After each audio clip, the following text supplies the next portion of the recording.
what you're given, that's how we live it. Don't be mad at the system, it's simply how we've existed. जय हिंद दोस्तों, मैं शशांक अपने YouTube channel asking defence education पर आप सभी लोगों का स्वागत करता हूं। स्टूडेंट्स, इंडियन एयरफोर्स में, इंडियन नेवी में या किसी अन्य एग्जाम में, एग्जाम्पल के तौर पर मैं कहूं इंडियन रेलवे में या पुलिस में, किसी भी एग्जाम में रीजनिंग बेहद अच्छे स्तर से पूछी जाती है। तो स्टूडेंट्स, मैं इस वीडियो में आपको रीजनिंग का दूसरा वीडियो का अभ्यास कराऊंगा। ये दूसरा वीडियो है जो अभ्यास का है और बेहद इंपॉर्टेंट है। तो चलिए शुरू करते हैं आज का वीडियो। स्टूडेंट्स, देखते हैं पहला सवाल। आमतौर पर इंडियन एयरफोर्स या नेवी में पूछा जाता है आकृति से संबंधित कि सही आकृति होगी। अब ये तीन बॉक्स में एक बॉक्स दिया गया है जिसमें 5 एरो दिए गए हैं जिनकी डायरेक्शन ऊपर की ओर है। अगले में भी 5 है जिसमें 4 की डायरेक्शन ऊपर की ओर है और 1 की डायरेक्शन नीचे की ओर है। अगले कॉलम में भी 5 ही एरो है जिसमें 3 की डायरेक्शन ऊपर की ओर है और 2 की नीचे की ओर है। और आपको चौथे में पूछा गया है कि इसमें क्या होगा। आपके पहले वाले बॉक्स में 3 एरो नीचे की ओर दिए गए हैं, 2 ऊपर की ओर दिए गए हैं। अगले वाले में 2 ऊपर की ओर दिए गए हैं, 3 नीचे की ओर दिए गए हैं। सी वाले में ऊपर नीचे का क्रम दिया गया है और डी में 4 ऊपर की ओर दिए गए हैं एरो और 5वां नीचे की ओर दिया गया है। स्टूडेंट, जब इस प्रकार के सवालों को हम सॉल्व करते हैं तो इस प्रकार में देखते हैं। देखिएगा, पहले 5 ऊपर थे, फिर 1 नीचे हो गया, फिर आगे वाले सीरीज में 2 नीचे हो गए, फिर आगे जो हमसे पूछा गया है इसमें 3 नीचे हो जाते हैं। तो हमें देखना पड़ता है ये वाला फिगर है जिसमें 3 एरो नीचे की ओर है, 2 एरो ऊपर की ओर है, यानी आने वाला जो चौथा टर्म होगा वह बी होगा। तो आपका आंसर इस प्रकार से बी ऑप्शन हो जाता है। स्टूडेंट्स, फिगर से संबंधित, आकृति से संबंधित एक और महत्वपूर्ण सवाल मैं आपको बताने जा रहा हूं जिसमें एक ब्रैकेट दिया गया है जिसके अंदर एक स्क्वायर है, स्क्वायर के अंदर एक ट्राइंगल दिया गया है। अगले वाले में आप जाइएगा तो एक ट्राइंगल है जिसके अंदर स्क्वायर दिया गया है। अगले वाले बॉक्स में एक ट्राइंगल है जिसके अंदर सर्किल दिया गया है और चौथे वाले बॉक्स की कंडीशन हमसे पूछी है। स्टूडेंट, जब इस प्रकार के सवाल होते हैं तो हम प्रथम 2 फिगरों में जो संबंध होता है वही तीसरे और चौथे फिगर में भी अप्लाई कर देते हैं। आप यहाँ पे गौर से देखिएगा, एक बड़ा सा बॉक्स है जिसके अंदर एक स्क्वायर है, स्क्वायर के अंदर आपका ट्राइंगल है, फिर आपका जो सेकंड होता है वही ट्राइंगल आपका बाहर आ जाता है और स्क्वायर उसके अंदर चला जाता है। ठीक इसी प्रकार से तीसरे फिगर में एक ट्राइंगल है जिसके अंदर सर्कल दिया गया है। तो चौथे में क्या होगा, वही सर्कल बाहर निकल आएगा और जो ट्राइंगल है वो इसी पहले और दूसरे के संबंध की भांति अंदर चला जाएगा। अब समस्या इस बात की आ जाती है कि यहाँ 2 ऐसे ऑप्शन है ए और बी जिसके बाहर सर्कल है और अंदर ट्राइंगल है, तो इनमें से सही कौन होगा।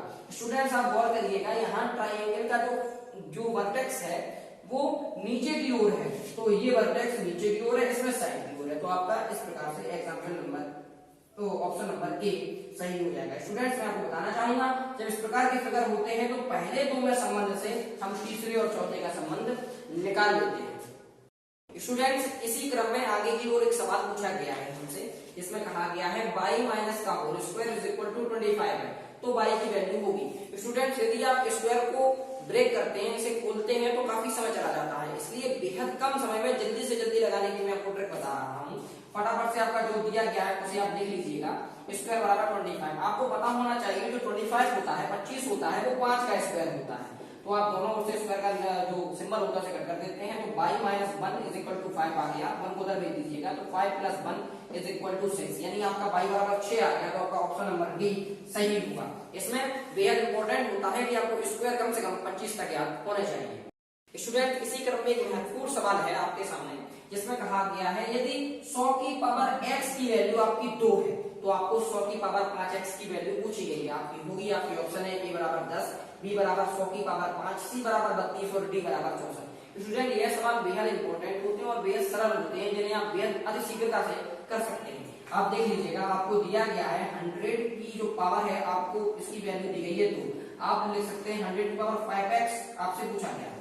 स्टूडेंट्स, यहाँ इंपॉर्टेंट होता है कि आप 5x को किस तरीके से लिख सकते हैं। इसे हम इस तरीके से लिख सकते हैं 100 की पावर x की होल पावर 5, तो इस तरीके से हम इसे लिख सकते हैं। 100 की पावर x की वैल्यू आपकी 2 दी गई है तो इसे हम 2 लिख लेते हैं और 2 की वैल्यू हमारी 5 दी गई है। जब हम 2 की वैल्यू 5 होती है, जब इसे 5 बार मल्टीपल करेंगे तो 32 आता है, यानी कि आपका ऑप्शन नंबर सी सही होगा। यह वेरी इंपॉर्टेंट सवाल होते हैं। स्टूडेंट्स, एक और इंपॉर्टेंट सवाल है आपके रीजनिंग के दृष्टिकोण से जो आपके इंडियन एयरफोर्स और इंडियन नेवी में आ सकते हैं। तो चलिए हम देखते हैं क्वेश्चन नंबर 5 में कहा गया है 5, 9, 15, 23, 33, 45 के बाद आने वाला संख्या क्या होगा, आने वाला नंबर क्या होगा। आपके ऑप्शन है ए 57, बी 59, सी 49 और डी 63। स्टूडेंट जब इस प्रकार के सवाल दिए जाए तो हम इस दी गई श्रृंखला में रिलेशन निकालने की कोशिश करते हैं कि दी गई संख्याओं में संबंध क्या है। तो आप यहाँ पे गौर से देख लीजिएगा, आपकी इस तरीके से दिए गए हैं 5, 9, 15, 23, 33, 45 और अगला क्वेश्चन पूछा गया है। आप 5 और 9 में देखिए, 5 में यदि आप 4 को ऐड करते हैं, 4 को जोड़ दें तो 9 आ जाते हैं, 9 में हम 6 को जोड़ दें तो आपके 15 आ जाते हैं, 15 में हम अगर 8 जोड़ दें तो 23 आ जाते हैं, 23 में 10 जोड़ दें तो 33 आ जाते हैं और 33 में 12 जोड़ दें तो आपके 45 आ जाते हैं। स्टूडेंट्स आप गौर करिएगा, प्रत्येक श्रृंखला में 2 का इंक्रीजमेंट हो रहा है, 2 की बढ़ोतरी हो रही है प्रत्येक संख्या में। इसी प्रकार से 12 के बाद यदि आप 14 जोड़ते हैं 45 में तो आपके कितना आंसर आ जाएगा। जब आप 45 में 14 को ऐड कर देते हैं तो आपका 59 आ जाता है। तो आपका ऑप्शन नंबर बी इस प्रकार से सही हो जाता है। स्टूडेंट्स मैं आपको बताना चाहूंगा, इन सवालों में रिलेशन बहुत मायने रखता है कि एक संख्या का आने वाली संख्या से क्या रिलेशन है। हम अगले सवाल की ओर चलते हैं जिसमें हमसे पूछा गया है कि निम्न में से विवेक होगा। आपके ऑप्शन है ए मकान, बी अपार्टमेंट, सी भवन, डी संस्था। तो स्टूडेंट्स आपको पता होना चाहिए, मकान, अपार्टमेंट और भवन ये तीनों घर के पर्यायवाची होते हैं और संस्था कई समूहों में होती है। तो अर्थात इसमें विवेक पूछना होगा तो हमारा ऑप्शन नंबर डी सही होगा। स्टूडेंट्स इसी क्रम में एक और महत्वपूर्ण सवाल आ जाता है जिसमें हमसे कहा गया है यदि a अनुपात b का अनुपात 7:2 है तो आपको दी गई श्रृंखला की वैल्यू निकालनी होगी। स्टूडेंट्स ये भैया सिंपल सवाल होते हैं, आप देख लीजिएगा यह कितनी जल्दी और किस तरीके से करना पड़ता है। आप 2a + 5b और 2a - 5b लिख लीजिएगा। यहाँ पे आपको a अनुपात b का अनुपात दिया गया है, यानी a/b = 7/2 ये आपको दिया गया है।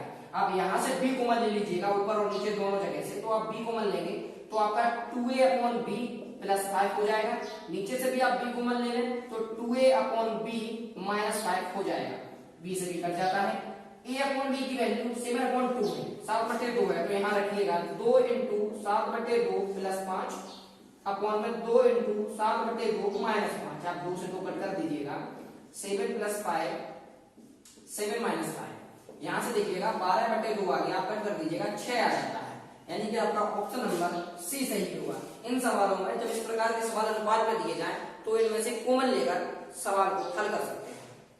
स्टूडेंट्स रीजनिंग में एक बेहद इंपॉर्टेंट और महत्वपूर्ण क्वेश्चन है जो कि न केवल Indian air force, Indian navy, Indian railway अपितु हर एग्जाम में जिसमें रीजनिंग होती है आमतौर पर पूछा जाता है। तो आप देख लीजिएगा जिसमें कहा गया है कि ए की आय बी की आय से 20% अधिक है तो बी की आय ए की आय से कितने प्रतिशत कम होगी। आपके ऑप्शन है ए 16 से 3%, बी ऑप्शन है 20%, सी ऑप्शन है 25% और डी ऑप्शन है 33.3%। आप गौर करिएगा जब इस तरीके के सवाल दिए जाए कि एक आय दूसरे आय से कितने प्रतिशत अधिक है तथा दूसरे की आय उस प्रतिशत से कितने कम होगी, जब इस प्रकार का सवाल दिया जाए तो स्टूडेंट्स मैं आपको बताना चाहूंगा एक इंपॉर्टेंट फॉर्मूला होता है, आप लिख लीजिएगा 100R/100 + R% दोनों का और पूरे का परसेंट। तो आप देख लीजिएगा ये इंक्रीजमेंट होता है कि कितने प्रतिशत बढ़ी है और ये बाहर का जो पूरा निकल के आएगा वो कितने प्रतिशत कम का निकल के आएगा। तो आप देख लीजिएगा 100 प्लस आर की वैल्यू आपकी 20% दी गई, आप रख लीजिएगा 100 में आप आर को जोड़ेंगे 120% आ जाएगा और इसका पूरे का प्रतिशत आप देखिएगा 20 से कट करिएगा आप तो आपके यहाँ पे 6 बार जाएगा और यहाँ से आप कट कर दीजिएगा तो 50/3% आपका आ जाता है।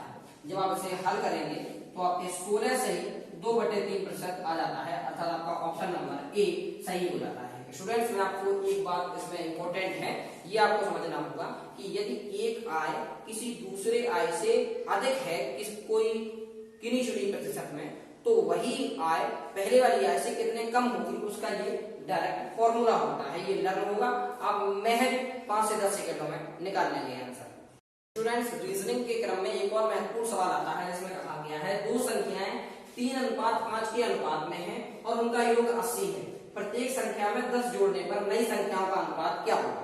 आपके ऑप्शन है ए 2:3, आपका बी ऑप्शन है 3:2, आपका सी ऑप्शन है 5:2 और लास्ट ऑप्शन है नन ऑफ दिस। तो स्टूडेंट्स मैं आपको यहाँ बताना चाहूंगा जब इस प्रकार के सवाल हों कि दो संख्याओं का अनुपात दिया जाए उनका योग दिया जाए तो सबसे पहले सॉल्व करने का तरीका होता है कि जो जितने अनुपात दिए गए हैं उनमें x लगा के उनका ऐड कर दीजिएगा। तो 3x प्लस 5x इन दोनों का योग अनुपातों का 80 दे रखा है। आप इनके इक्वल टू रख दीजिएगा। 5 और 3 8x बराबर 80 हो गया। यहाँ से आप x की वैल्यू निकालेंगे तो 80/8 कर देंगे, जिससे कट होने के बाद 10 आ जाएगा। x की वैल्यू आपकी 10 आ गई। तो आपकी संख्याएं क्या होंगी? एक संख्या आपकी 3x थी, तो इस 3x से आपकी 30 निकल आती है। दूसरी संख्या आपकी 5x थी, जिसमें आप 5 गुणा 10 करके आप अगली संख्या 50 निकल आती है। अब उन्होंने क्या कहा है नई कंडीशन के अनुसार? नई कंडीशन के अनुसार वो कहते हैं कि यदि प्रत्येक में 10 जोड़ने पर नई संख्याओं का अनुपात क्या होगा? तो जब आप 30 में 10 जोड़ते हैं तो आपकी a मान लीजिए, हमने नई संख्या एक नई संख्या a मान ली, एक नई संख्या हम b मान लेते हैं। तो उन्होंने कहा है कि प्रत्येक में 10 जोड़ दीजिएगा। तो जब आप 30 में 10 जोड़ेंगे आपकी 40 हो गई और 50 में 10 जोड़ेंगे आपकी 60 हो गई। तो इनका अनुपात क्या होगा? तो आप अनुपात निकालने के लिए a अनुपात b कर देते हैं, जिसमें 40:60 हो जाता है। आप कट कर दीजिएगा 20 से, 20 दूनी 40, 20 दिया 60, यानी कि 2:3 आ जाता है। अर्थात आपका ऑप्शन नंबर ए सही होता है। स्टूडेंट्स, यह सवाल बेहद सिंपल होते हैं, परंतु आपको अति शीघ्रता से करना होता है। तो जितनी ज्यादा प्रैक्टिस होगी उतनी जल्दी से आप इसे कर सकते हैं। स्टूडेंट्स, टॉप 10 रीजनिंग का ये लास्ट क्वेश्चन है आपके सामने, जिसमें कहा गया है यदि 10 की पावर x बराबर 3 है तो 10 की पावर 3x की वैल्यू क्या होगी? आपके ऑप्शन है ए 27, बी ऑप्शन 9, सी ऑप्शन 81 और डी ऑप्शन है 39। तो स्टूडेंट्स, आपको मैं इस प्रकार का सवाल करा चुका हूं इस वीडियो में। जल्दी से इस प्रकार के सवाल को भी कर लेते हैं। देखिए, आप 10 की पावर x बराबर 3 दिए गए हैं। ये मैं दूसरे सवाल की इस वजह से प्रैक्टिस कर रहा हूं, आमतौर पर ऐसे सवाल पूछे जाते हैं। तो आप देख लीजिएगा, 10 की पावर x की वैल्यू 3 दी गई है और आपको 10 की पावर 3x की वैल्यू निकालनी है। तो इसे भी उसी प्रकार से लिखेंगे जैसा हमने पहले लिखा था। 10 की पावर x की होल पावर 3 लगा देते हैं। देखिए, यहाँ पे वैल्यू आपकी 3 दी गई है, तो हम 3 रख लेते हैं। 3 का क्यूब निकाल लेते हैं तो आपका 27 आ जाता है। अर्थात आपका ऑप्शन नंबर ए सही होता है। स्टूडेंट्स, मैं इससे पहले भी एक रीजनिंग का वीडियो बना चुका हूं, जिसका लिंक मैंने डिस्क्रिप्शन में दे दिया है। वो भी बेहद इंपॉर्टेंट है। Indian air force, Indian navy, Indian railway और पुलिस के विद्यार्थी उस वीडियो को देख सकते हैं और बेहद अच्छा वीडियो है। ये स्टूडेंट्स, यदि आप मेरी इस टॉप 10 रीजनिंग क्वेश्चन सीरीज के सभी क्वेश्चनों से संतुष्ट हैं और आप संतुष्ट हैं मेरे बताए गए तरीके से, तो मेरे चैनल को प्लीज सब्सक्राइब करिएगा, लाइक करिएगा, शेयर करिएगा। पूरा वीडियो देखने के लिए आपका सहर्दय धन्यवाद।